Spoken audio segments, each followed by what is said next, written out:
Omega in need saves a child from evildoers, unknowing that she is the Alpha King's daughter.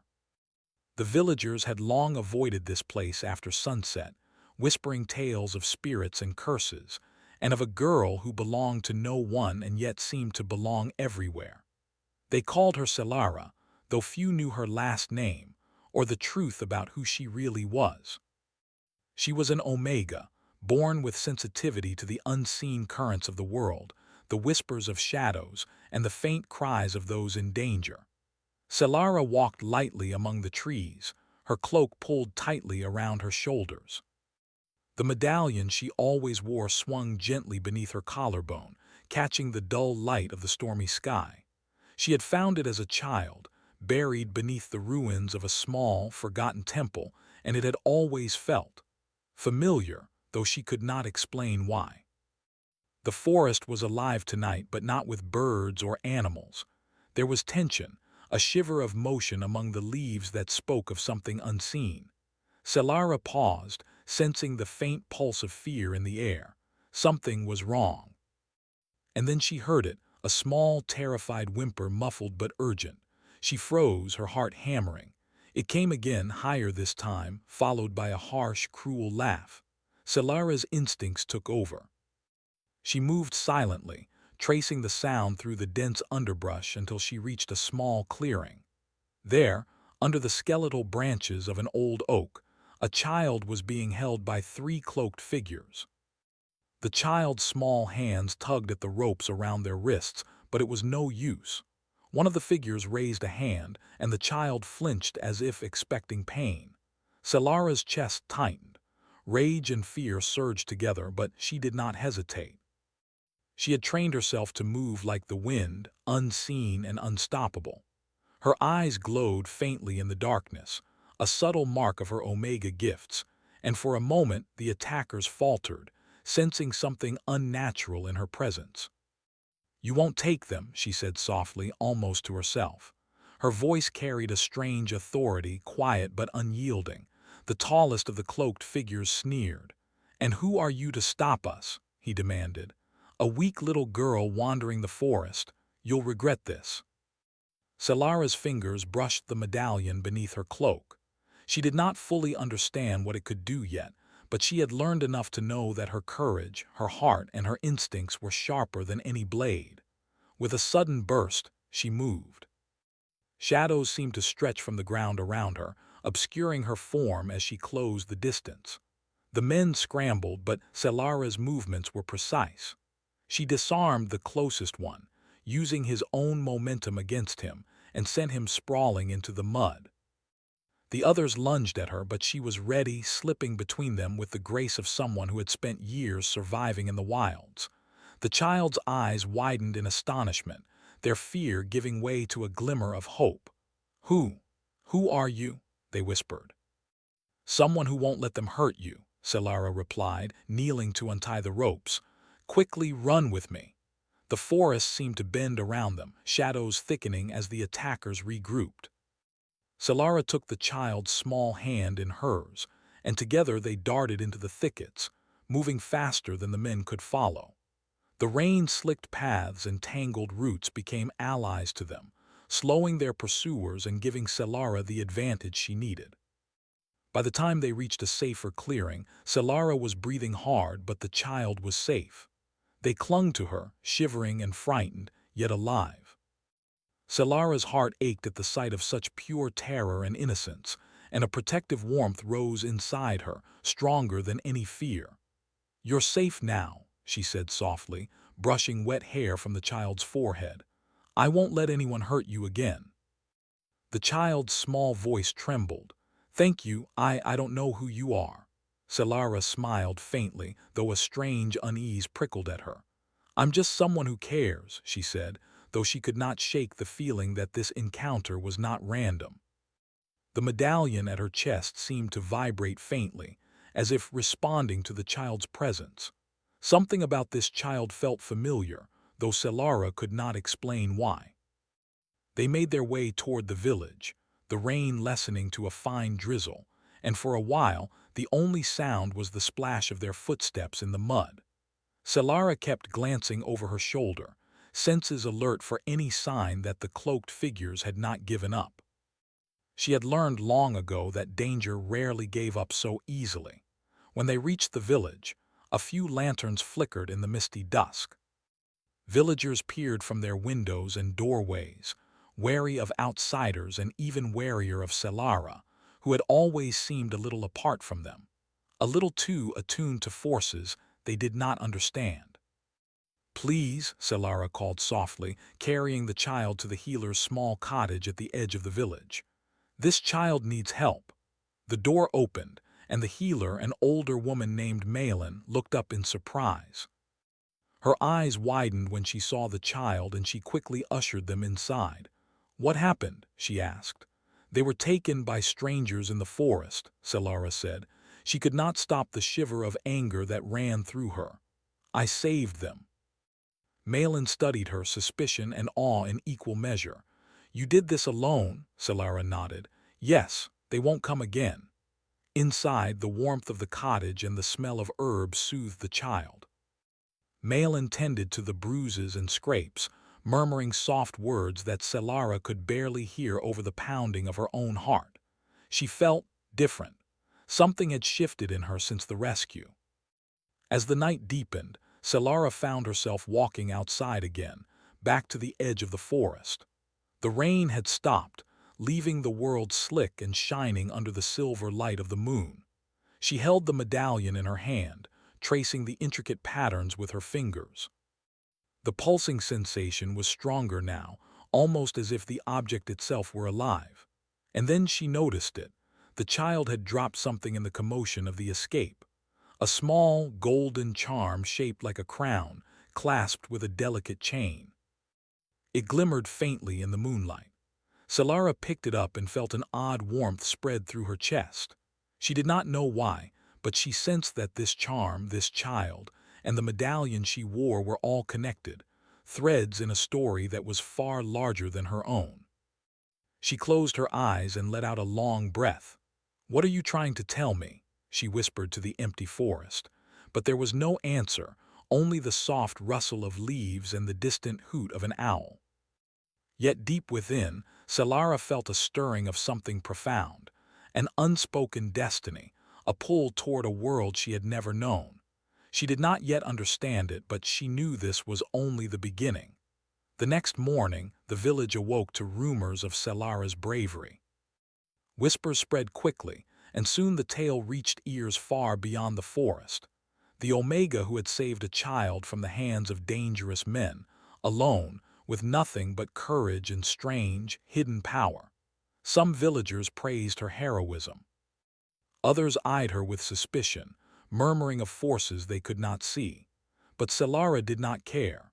Her attention was fixed on the child, on the charm, and on the strange, unnameable pull in her chest that hinted at secrets waiting to be uncovered. And as the sun rose, painting the village in hues of gold and silver, a shadow moved at the edge of the forest. A figure on horseback, cloaked and powerful, watched the village from afar. There was something in his gaze, sharp, discerning, full of authority and quiet sorrow, that made Solara's heart beat faster, though she did not know why. He was coming, and with him the world she had always known would change forever. The Omega in the forest had saved a child, yes, but she did not yet know that the child, the charm, and the medallion were threads leading directly to a destiny she had never imagined. A destiny that would bind her to a king, to a kingdom, and to truths about herself that could not be undone. Solara clenched her fists and looked toward the horizon. The storm had passed, but the real storm was only beginning. The sun climbed higher, spilling warm light across the village, but Solara could not feel its warmth. Her mind was restless, tangled with thoughts of the child, the medallion, and the strange crown-shaped charm that had been dropped during the escape. Something about these objects called to her, pulling at a part of herself she did not yet understand. She moved silently through the village streets, her cloak brushing against the rough wooden walls of cottages. Villagers gave her respectful nods, though a few whispered behind her back. "The girl who saved the child," they murmured. "The Omega of the forest." Selara did not answer. She had never sought recognition, yet the weight of the attention pressed against her like an invisible hand. The child she had saved followed at a careful distance, shy but trusting, their eyes still wide with lingering fear. Selara wanted to protect them, but there was something beyond that, a larger danger she could feel even if she could not yet name it. Her thoughts were interrupted by the sound of hooves striking stone. Selara turned, instinct pulling her toward the source. Through the rising morning mist, she saw a figure on horseback, tall and commanding, cloaked in deep blue and black. The man radiated authority, but there was also a quiet sadness in his stance, as if the burdens he carried were heavier than any armor he wore. Selara's heart skipped a beat. She had never seen a figure like this, yet she felt a strange recognition, a pull toward someone she had never met. The child clutched at her sleeve, and she instinctively stepped forward, shielding them from the stranger's gaze. The horseman dismounted, his boots silent on the wet ground. His eyes, sharp and deep, scanned the village before settling on Selara. She felt the weight of his stare as if it could see through her very soul. "You are Selara," he said, his voice low but steady. There was no accusation in it, only certainty. "The one who saved the child." Selara swallowed, trying to steady her racing heart. "Yes," she replied cautiously. "I saved them, but who are you?" The man studied her for a moment, then stepped closer. "I am Kalen, Alpha King of this kingdom," he said. His words hung in the air like a declaration and a warning all at once. "And this child may hold the key to a destiny that concerns you more than you know." Selara's breath caught. "Destiny? What do you mean?" Kalen's expression softened slightly, though his eyes remained intense. "I cannot explain everything yet," he said, "but you are not what you think. Your life, your bloodline, your very existence, they are tied to powers you have yet to understand." Selara felt a cold shiver run down her spine. Powers, bloodline. Her mind spun with questions she did not know how to ask. She tightened her grip on the child's hand, instinctively protecting them. Kalen knelt slightly to meet her gaze.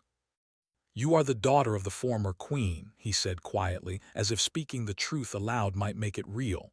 "Hidden for your protection, and now you are ready to know who you truly are." Selara's mind went blank. Daughter of a queen, hidden.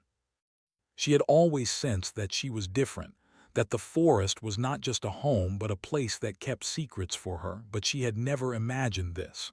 Her life, her entire understanding of herself, shifted in that moment. The child tugged at her sleeve. "Is it safe?" they asked softly. "Are we in danger?" Selara took a deep breath, trying to steady herself. "I don't know yet," she admitted, "but we'll figure it out together." She looked back at Kalen. "Why now? Why tell me this now?" Kalen's eyes darkened with worry. "Because there are those who would use your bloodline for their own gain. The ones who held this child." He glanced at the child's small hand clutching the medallion.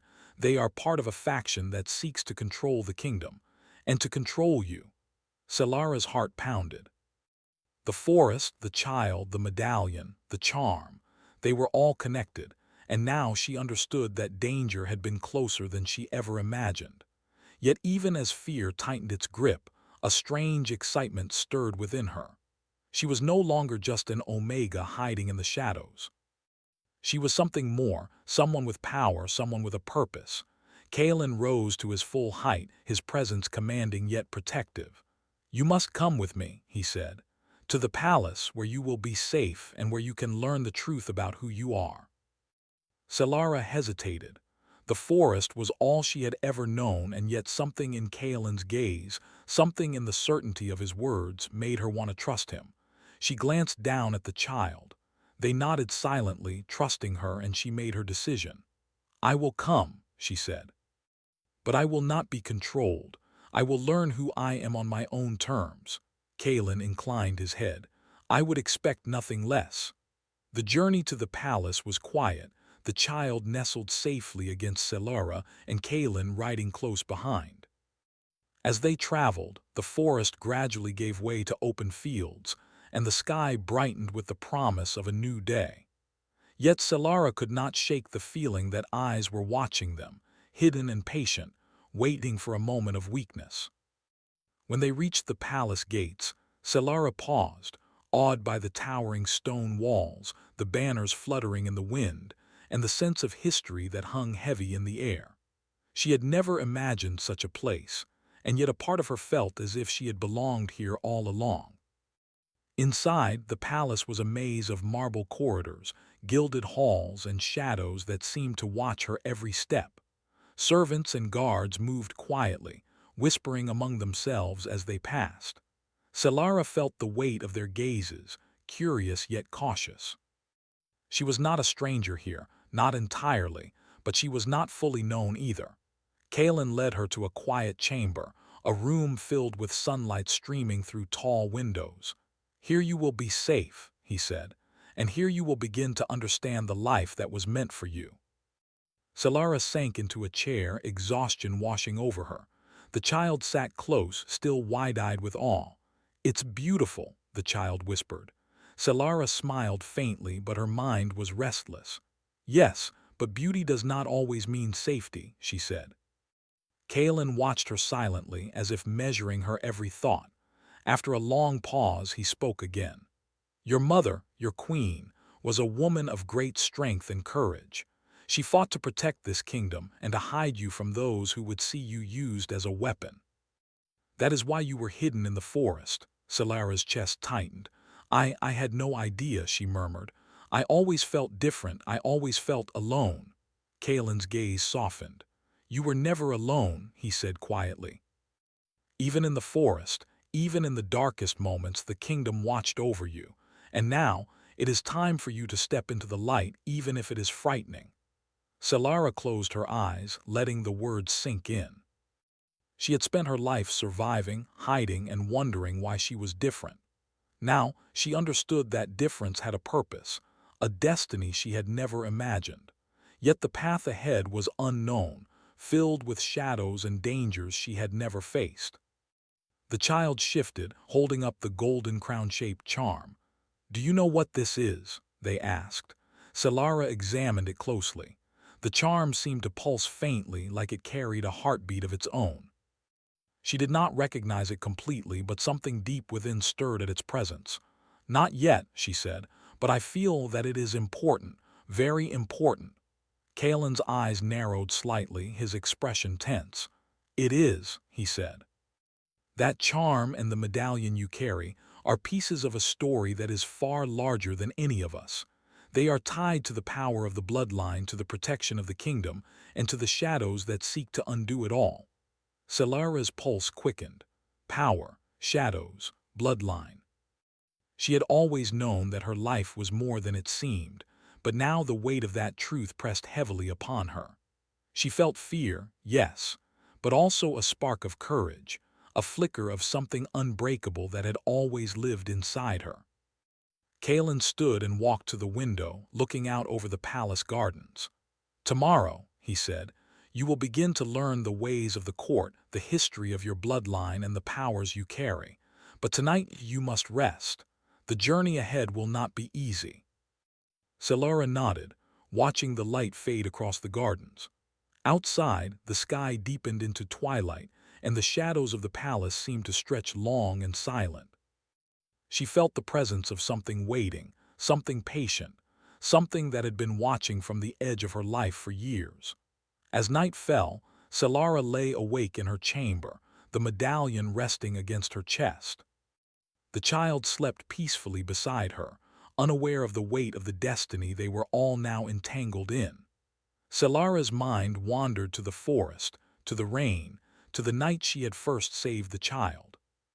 Everything had led to this moment, every choice, every step, every whispered secret of the shadows. And then, through the quiet of the palace, she heard it, a faint sound of hooves echoing in the distance, swift and deliberate. Someone was coming, someone with purpose, and Solara knew that this was only the beginning. The Alpha King had brought her here to protect her, to teach her, to guide her, but the shadows that hunted her were patient. and they were closing in. Selara clenched her fists, feeling the pulse of her own hidden strength. She was not the same girl who had wandered the forest alone. She was Selara, the Omega with a destiny.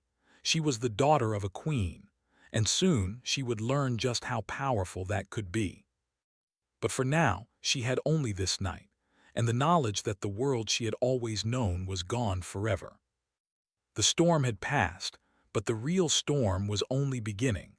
The palace morning came quietly, with golden light spilling across the marble halls, reflecting off polished surfaces and gilded ornaments.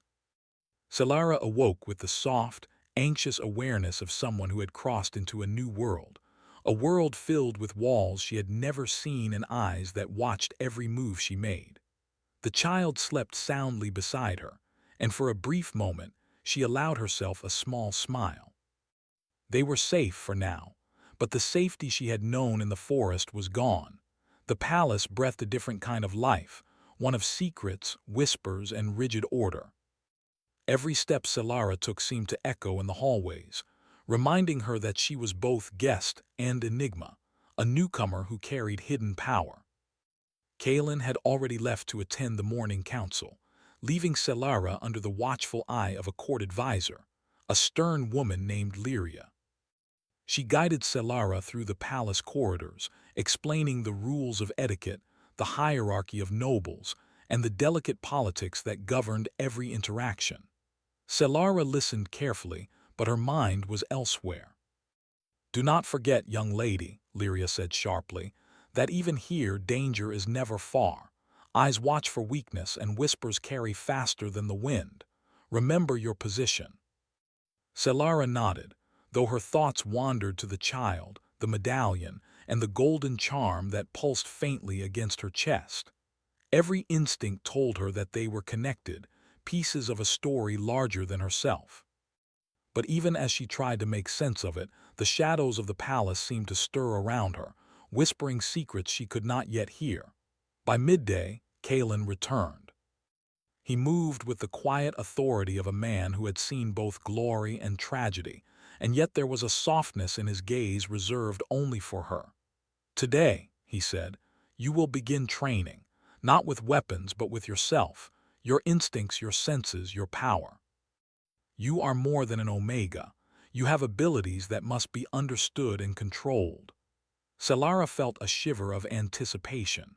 She had always sensed that she was different, that the forest had given her skills and awareness others lacked. But this training with the Alpha King himself felt both terrifying and thrilling. They moved to a private courtyard, a quiet garden of stone paths, flowering shrubs, and a small fountain. Kaelin gestured for her to stand in the center. "Close your eyes," he instructed. "Feel the world around you.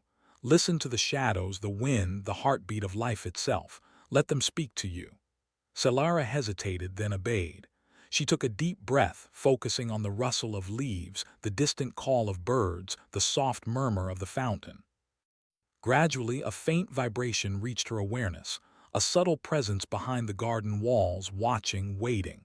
She recognized it immediately. A shadow stirred, dark and patient, moving as if alive. Kaelin's voice broke the silence. "Good, you felt it. The shadows respond to you, Selara, but they are not always your allies. They are also the eyes of those who would harm you." Her heart pounded. She had never felt the shadows so clearly, so deliberately. "Why me?" she asked softly. "Why do they listen to me?" "Because you are of the royal bloodline," Kaelin explained. "Your mother carried this power and it is in your veins, but with it comes responsibility and danger. Those who know of it will seek to use it." Selara opened her eyes, trying to steady herself. "How do I control it?" Kaelin stepped closer, placing a firm but gentle hand on her shoulder. "Control comes with understanding, with trust in yourself. The shadows are an extension of your heart and mind. If you falter, they falter. If you hesitate, they hesitate. But if you embrace them, you can protect yourself and others." She nodded, determined. For the first time she felt a glimpse of purpose, a thread connecting the forest, the child, the medallion, and the palace. She would learn, she would grow, and she would face the dangers that came her way. Their training continued through the morning and into the afternoon. Selara learned to sense movement before it happened, to anticipate presence in empty rooms, and to let the faint stirrings of shadows guide her. Kaelin watched silently, occasionally offering corrections or encouragement, and gradually a bond began to grow between them, delicate, unspoken, yet strong. Yet the palace was never quiet for long. Rumors of Selara's presence and her lineage had begun to circulate among the courtiers. Eyes followed her in the halls, whispers drifted through the corridors, and she sensed that she was not only being watched but measured, tested, even envied. One afternoon, as she practiced sensing shadows in a long, dim hallway, she felt something wrong. A chill ran through the air, and a presence lingered at the edge of her awareness. She froze, focusing. A figure stepped from the shadows, a cloaked man, taller than most, with eyes cold and calculating. Selara's heart raced. She recognized the threat immediately. "You should not be here alone," he said, voice low, smooth, and dangerous. Selara did not move, her senses alert. "Who are you?" she demanded, keeping her voice steady despite the fear tightening in her chest. The man smiled faintly, a shadow of malice in his expression. "I am a friend of the past, or perhaps a messenger of the future," he said enigmatically. "Your presence in this palace is not as safe as you believe, Omega." Selara's pulse quickened. The shadows around her pulsed faintly, responding to her tension as if warning her. "I am not afraid," she said, though her voice trembled slightly. "Leave, or I will call the guards." The man chuckled, a sound that echoed strangely in the empty hall. "The guards will not help you, and neither will he said, nodding toward the courtyard where Kaelin trained with another. "Do you understand? Your bloodline is both your strength and your curse. And soon you will learn just how dangerous it can be." Before Selara could react, the man melted back into the shadows, leaving a faint chill in his wake. Her heart raced, but she felt a surge of determination. She was not the helpless girl of the forest anymore. She had power, courage, and allies, and she would not be intimidated. When Kaelin returned later that evening, Selara found herself needing his reassurance more than ever. She recounted the encounter briefly, careful not to reveal her full fear, but Kaelin's expression darkened immediately. "They are here," he said, his voice low. "The faction that held the child and more are closer than I imagined. I should have warned you. But I did not want you to fear what you cannot yet fight." Selara looked at him, eyes wide. "What do I do?" Kaelin's gaze softened, though it carried the weight of command. "You train. You learn, you trust yourself, and you trust me." She nodded, feeling both the weight of responsibility and a strange warmth in his presence. It was confusing. He was the Alpha King, a figure of immense power, and yet he treated her with care, as if her fears and doubts mattered. She had never experienced this before. That night, Selara could not sleep. She lay in her chamber, listening to the quiet palace, feeling the pulse of the medallion and the charm against her chest. Every instinct whispered that the coming days would test her in ways she could not yet imagine. And then a soft sound reached her ears, a whisper almost lost in the silence. She sat up, straining to hear. The shadows in the room shifted, responding to her heightened senses. A presence lingered, patient, hidden, and dangerous. Selara rose, moving silently toward the window. The moonlight illuminated the palace gardens below, but she could sense something beyond the light, someone watching, waiting. Her heart pounded, but she felt no panic. Instead, there was clarity. The shadows spoke to her now, guiding, warning, urging action. She realized then that she could not hide from what was coming. Her bloodline, her power, her destiny, they were intertwined with forces both seen and unseen. The child she had saved, the medallion, the charm, all pieces of a puzzle she was only beginning to understand. And Kaelin, the Alpha King, the man who had brought her into this world of power and danger, he was more than a guide. He was a tether to something she had never known she needed, and perhaps, unknowingly, he was the first piece of home she had ever had. The night deepened and the palace seemed to hold its breath. Solara felt the shadows gather, tense and expectant. Danger was coming. She did not yet know from where or in what form, but she knew one thing clearly: she was ready. She touched the medallion, feeling its warmth. "I will not be afraid," she whispered. "I will learn, I will fight, and I will protect those I care for." The shadows stirred in answer, alive and watchful, and somewhere in the darkness, the cloaked figure from the hallway waited, patient and relentless. The Omega of the forest had stepped into the palace, and the real tests were only beginning. The palace awoke under a sky streaked with red and gold, the first light of dawn casting long shadows across the marble halls. Solara stood in the center of the courtyard, medallion and charm pulsing faintly against her chest. Her senses were alive, attuned to every rustle of wind, every whisper of shadow, every heartbeat of life around her. Today, she knew, the world would test her in ways she had never imagined. Kalen approached silently, his cloak brushing the ground. His presence was steady and commanding, yet there was a softness in his gaze reserved only for her. "Are you ready?" he asked.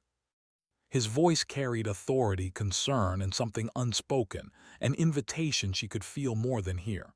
Solara straightened, her shoulders squared. "I am," she said. "I will face whatever comes." Kalen nodded. "Good, then let us begin." Their training, months in the making, had led to this moment.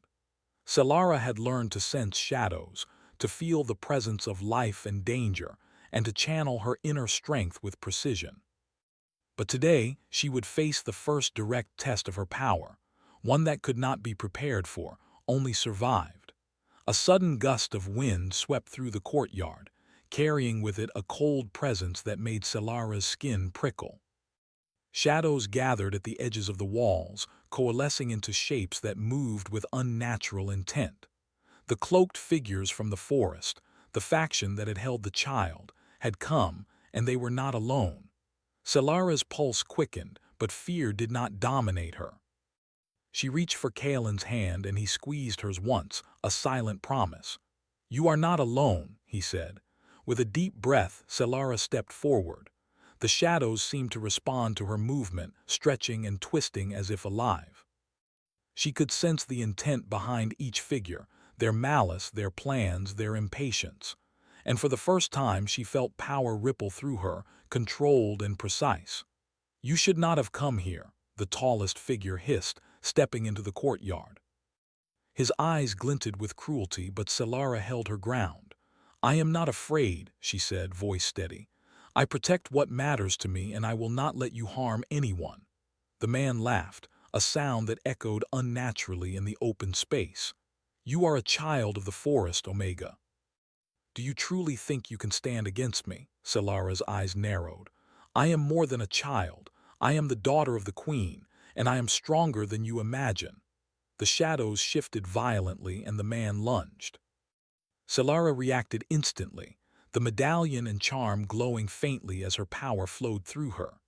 Shadows rose from the ground, wrapping around her foe's legs and arms, slowing him, making him stumble. The other figures attacked, but she moved with them as if anticipating every motion, each step guided by instinct and training. Kalen joined her side, his presence steadying the battle. Together they moved with precision, Solara sensing the shadows and Kalen guiding their defense. The child watched from a distance, protected by a circle of loyal guards Kalen had summoned. The fight was fierce but short. Solara's control over the shadows gave her the advantage, but it was her courage, her unwavering determination to protect others, that truly made the difference. One by one, the faction was driven back, their plans thwarted by the combination of power, strategy, and heart. When the last figure fell into the shadows at the edge of the courtyard, Solara's chest heaved with exertion. The medallion and charm pulsed warmly, as if acknowledging her triumph. Kalen stepped closer, his hand brushing hers again. "You did it," he said quietly. "You faced them and you prevailed." Solara looked at him, her chest still heaving. "I didn't do it alone," she said. "You were here guiding me, and the shadows, they listened to me." Kaelin's gaze softened, but there was pride there too. "You have grown stronger than even I imagined. Your mother would be proud." Solara felt a lump in her throat. She had spent her life wondering about her mother, about the woman who had given everything to protect her. Now, standing in the palace courtyard, she felt a connection to that past, a bridge between the forest she had known and the destiny she now embraced. The child ran to her, eyes bright with admiration. "You saved us all," they exclaimed. Solara knelt and hugged them gently. "We saved each other," she said, "and we will keep doing so together." Kaelin watched them, a silent weight in his expression. He had always carried the burdens of the kingdom alone, but now, seeing Solara step fully into her power, he felt hope stir for the first time in many years. The victory in the courtyard was only the beginning. That evening, Solara was brought to the royal hall, where nobles and council members gathered to witness the acknowledgement of her bloodline. The moment was formal, yet electric, filled with tension and awe. Kaelin stood beside her, silent support and protective presence in equal measure. When the announcement was made that Solara was the daughter of the former queen, hidden for her protection, there was a murmur of surprise, some suspicion and awe. But Solara held herself tall, meeting the eyes of everyone in the hall with quiet confidence. For the first time, she felt fully seen, not just as a girl who had survived in the forest, but as someone who belonged to the kingdom, someone with power, someone capable of shaping the future. That night, after the hall had emptied and the palace grew quiet, Kaelin led Solara to the gardens, where the moonlight shimmered on the fountains and flowering shrubs. "You have done more than survive," he said softly. "You have embraced your destiny." Solara looked down at the medallion and charm, feeling their warmth pulse through her. "I still don't understand everything," she admitted. "There is so much I don't know," Kaelin nodded. "No one learns everything at once. But you have learned what matters most. You are brave, strong, and guided by your heart. That is what will carry you through the challenges ahead." A breeze stirred, lifting her hair and carrying the scent of flowers and earth. For a moment, all the tension of the past months, the fear, the uncertainty, the loneliness seemed to lift. She felt a connection to her mother, to the forest, to the child, and to Kaelin, and she realized that she had never truly been alone. "I never imagined life could be like this," Solara said softly. "Neither did I," Kaelin admitted, his eyes holding hers. "But sometimes the unexpected brings the greatest strength. You have it within you, always have." The two of them stood in silence, watching the moonlight shimmer on the palace grounds. There was a bond forming, subtle but undeniable, built on trust, shared danger, and mutual respect. It was not love yet, not in the way of stories, but it was the foundation upon which something lasting could grow, a connection that would endure through trials, shadows, and the weight of destiny. The next morning, the palace awoke to a new Solara. She trained with purpose, moved through the halls with awareness, and spoke to nobles and advisors with quiet authority. She still had much to learn, but she no longer felt like a stranger. She was a queen's daughter, a protector, and a young woman stepping fully into her own power. Kaelin watched her from a distance, pride and hope in his gaze. The kingdom had survived many threats, but with Solara embracing her bloodline and powers, a new era seemed possible, a future where shadows could be guided, not feared, and where courage and heart could shape the destiny of all. That evening, as Solara walked through the quiet halls of the palace, the child at her side, she paused at a window overlooking the gardens. The moon was high, silver light spilling across the paths. She touched the medallion at her chest, feeling its warmth and pulse.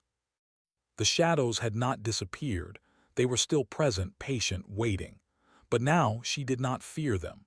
She had learned to listen, to guide, and to trust herself. The challenges ahead would be many, and the faction that sought to harm her still lingered in the world. But Solara was no longer the girl of the forest. She was a young woman of power, courage, and purpose. The palace was quiet, but Selara could feel the future calling. She turned to the child, who smiled up at her with trust and admiration, and then to Kalen, who stood at the edge of the courtyard, his figure strong and steady. Together, they would face whatever came. Together, they would protect the kingdom, embrace their destiny, and step into the light that awaited them. And as the wind carried the whispers of shadows and stars, Selara felt the pulse of life, power, and destiny coursing through her. The storm had passed. She had risen from it, stronger, braver, and ready to face whatever the world held next. The Omega of the forest had become a daughter of the crown, a protector, a force of courage and hope. And though challenges remained, she knew one thing clearly: she was no longer alone. The story of Selara, the hidden Omega, the daughter of a queen, was only beginning. And this time she would face it on her own terms, with heart, strength, and destiny guiding her every step.